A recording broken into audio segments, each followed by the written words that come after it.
ओम इष्टदेवाय नमः। ओम पितृदेवाय नमः।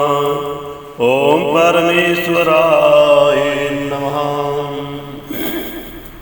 त्वमेव माता च पिता त्वमेव बन्धुश्च तथा त्वमेव विद्याश्च द्रविणं त्वमेव सर्वं मम देव।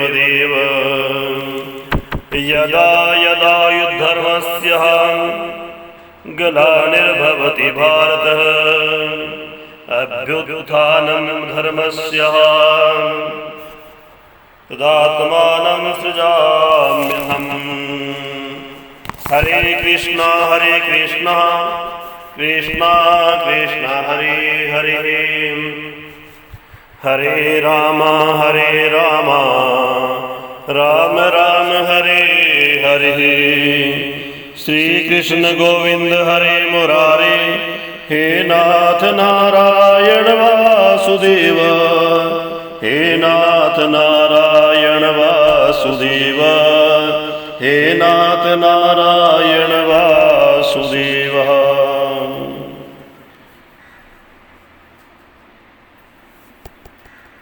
आदरणीय मेरे साथियों, भक्त वृंद, भगवत गीता के रसिक सभी महानुभावों को मैं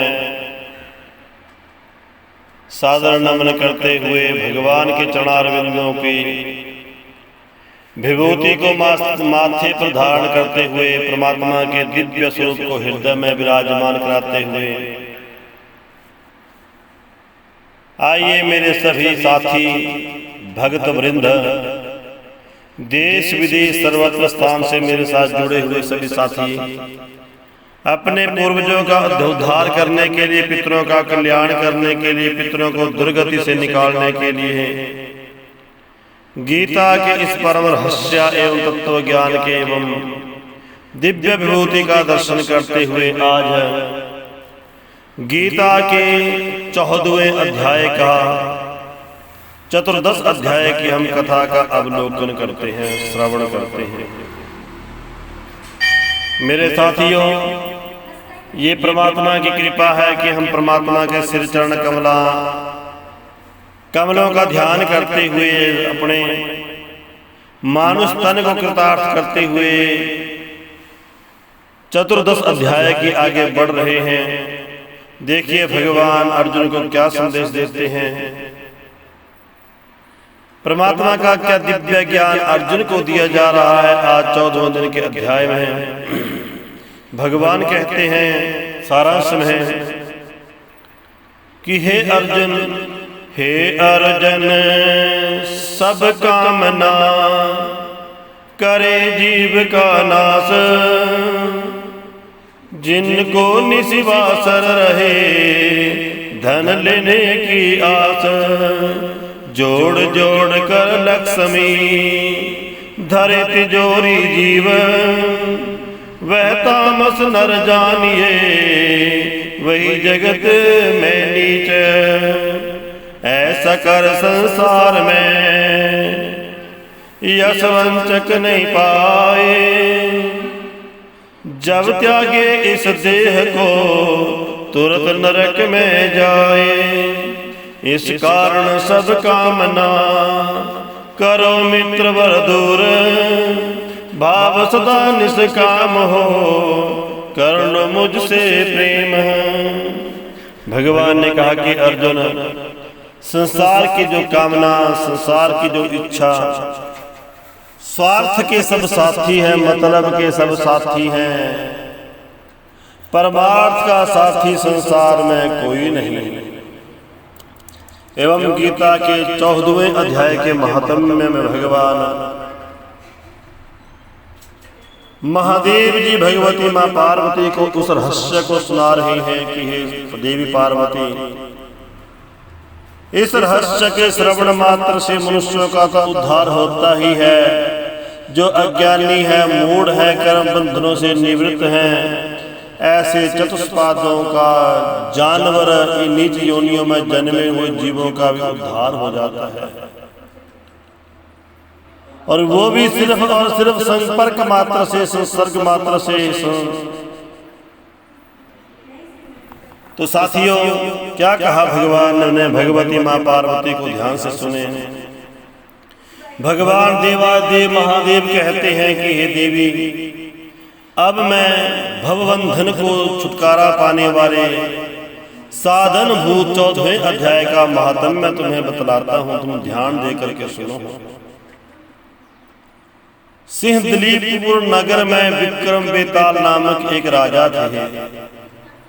एक नगर है सिंगल द्वीप, इसमें विक्रम बेताल नामक एक राजा थे जो सिंह के समान पराक्रमी और कलाओं के भंडार थे।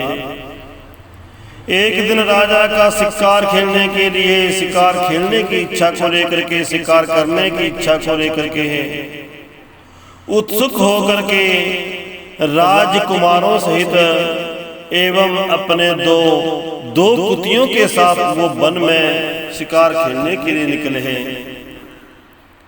विक्रम बेताल के मन में विचार आया, क्यों न आज वन में जाकर शिकार में खेल के आऊं।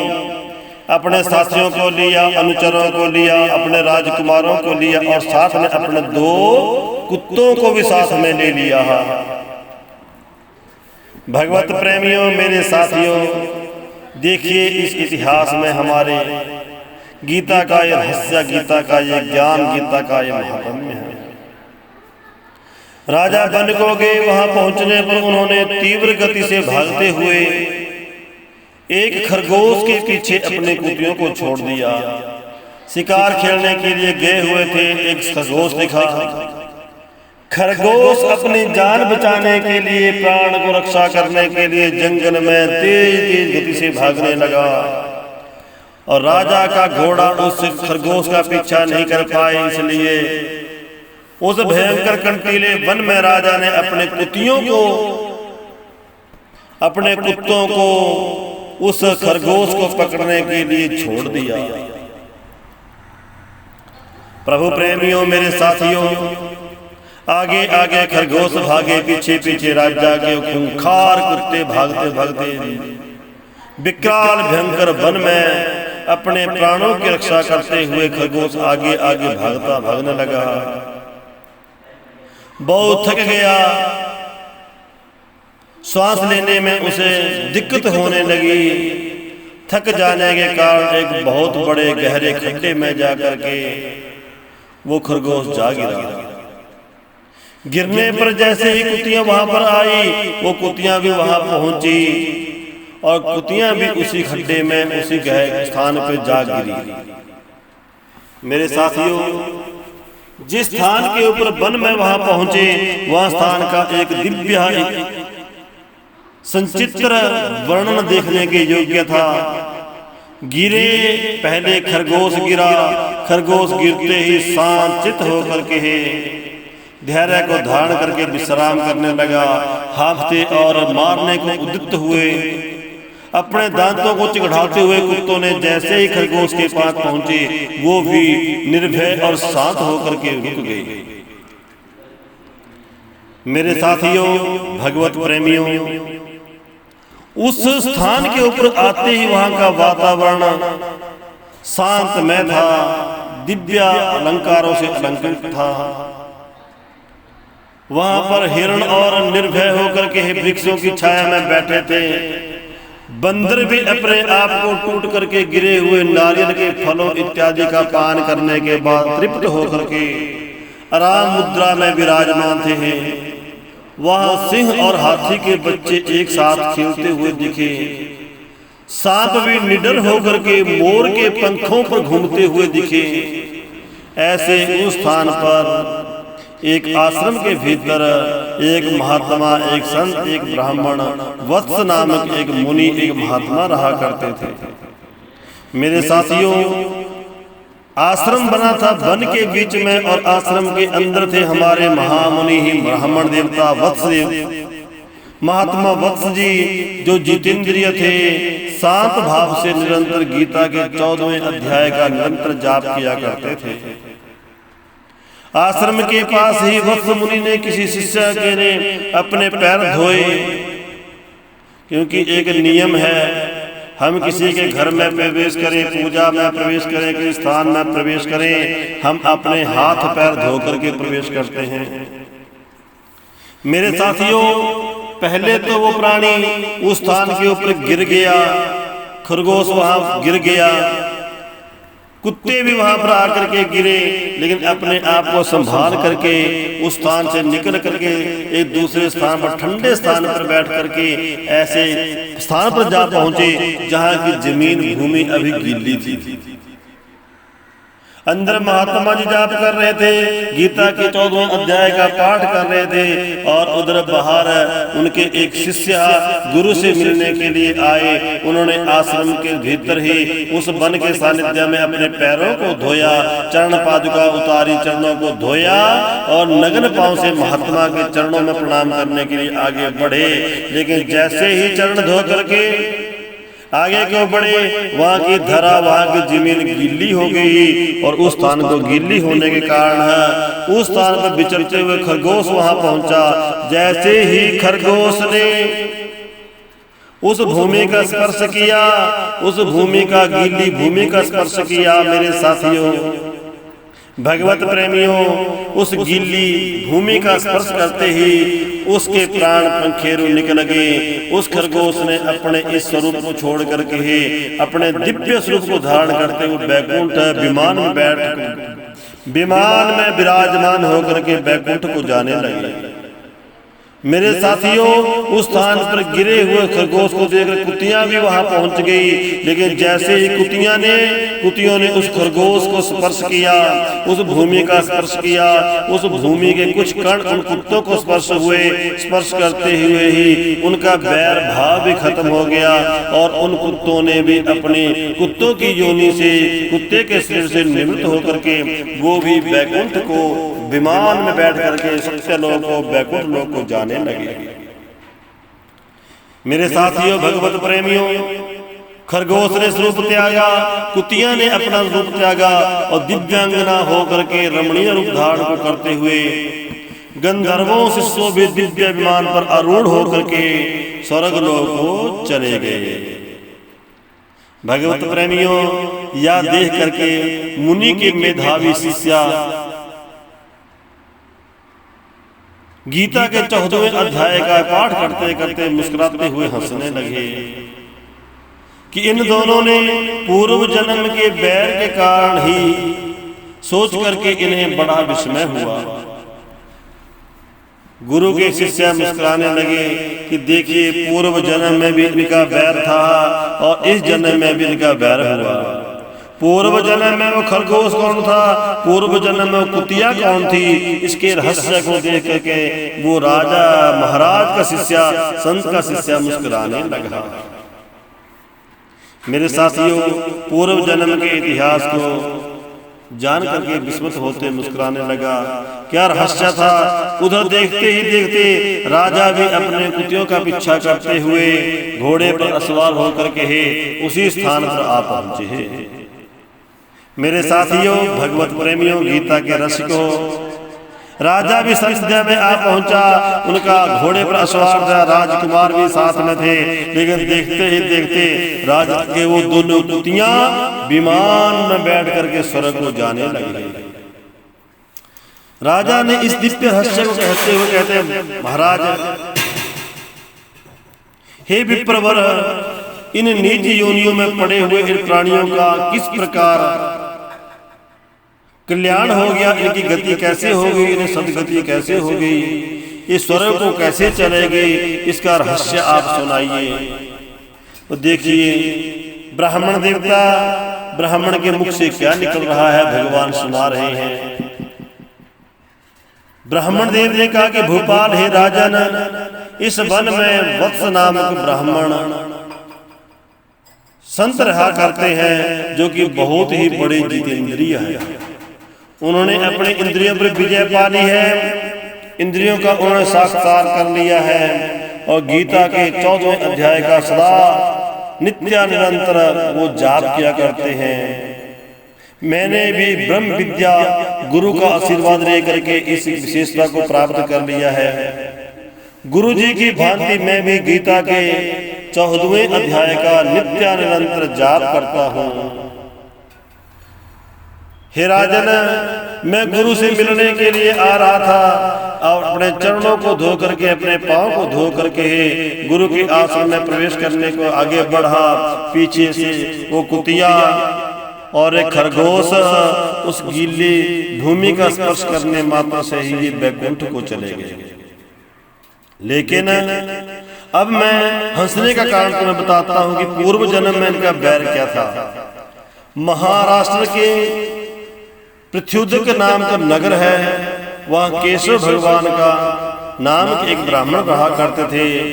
पृथ्व्युदक नाम उस नगर में एक ब्राह्मण थे जिनका नाम केशव था, जो कपटी मनुष्यों के अग्रण्य थे।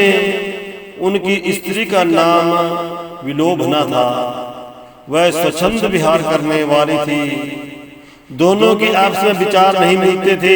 दोनों पति पत्नी अपने अपने उल्टे उल्टे रास्तों पर चला करते थे। इससे एक दिन पत्नी व्यभिचारिणी होकर के पाप कर्म में लिप्त थी। इससे क्रोध में आकर के जन्म भर के उसे बैर को याद करके ब्राह्मण ने स्त्री की हत्या कर दी। स्त्री को मार डाला, स्त्री की हत्या कर दी और उसे अभिशाप दे दिया कि जा, तूने इस जन्म में तो नीच कर्म किए हैं, जा तुम्हारा नरकों में गिरोगे। राजा ने ब्राह्मण ने पत्नी की हत्या करी। इस पाप के डर से, इस पाप के कारण वो नरकों में गया और नरकों की यातना भोगने पर वो खरगोश बना। और स्त्री जिसने अपने पति को धोखा दिया, पतिव्रता धर्म का पालन नहीं किया, वो अगले जन्म में नरकों की यातना भोगने पर है उसे कुतिया का शरीर मिला। पति ये खरगोश बना और पत्नी ये कुतिया बनी। पूर्व जन्म में दोनों को विचार नहीं मिले थे, इसलिए संसार में दुख पाया। पत्नी की हत्या करने के कारण वो नरकों में गया। पुनः वो खरगोश के रूप को धारण किया। पूर्व जन्म में भी इनका बैर था और इस जन्म में भी उस बैर को लेकर के ही आज वो पहले तो ब्राह्मण ने अपनी स्त्री की हत्या करी थी, आज उसी हत्या का बदला लेने के लिए कुतिया उसकी पत्नी अपने पति को मारने के लिए दौड़ी। लेकिन ये सौभाग्य था कि इसको मारने से पहले ही खरगोश उस कुतिया के हाथ आते। इससे पहले ही गीता का प्रसाद इन दोनों को मिल गया। गीता का परम रहस्य का प्रसाद इनको मिल गया। इसलिए राजन, ये नीच जन्म पशु जन्मों में प्राप्त प्राणियों को नीच योनियों से निवृत्त होकर के बैकुंठ को चले गए। राजा ने महाराज ब्राह्मण देवता वत्स मुनि को प्रणाम किया। वत्स मुनि के शिष्य को प्रणाम किया, उनका आशीर्वाद लेकर के राजा ने भी इस जन्म में गीता के 14वें अध्याय का नित्य निरंतर जाप पाठ करते हुए अपने जीवन को कृतार्थ किया। जब तक धरा के ऊपर रहे, भगवान का भजन करते रहे। जैसे अवस्था पूर्ण हो गई, वो बैकुंठ को प्राप्त कर गए। मेरे साथियों, इसलिए संसार में लोभी प्राणियों से, कपटी प्राणियों से एवं कामासक्त प्राणियों से को नरकों की यात्रा से बचने के लिए, परम पद की प्राप्ति के लिए, सत्यलोक की प्राप्ति के लिए ये दिव्य रहस्य, ये दिव्य ज्ञान भगवान ने महादेव भगवती माँ पार्वती को, अष्टभुजी माँ दुर्गा भवानी को सुना रहे हैं। ये दिव्य रहस्य अपने पितरों के निमित्त है। जो कोई भी इस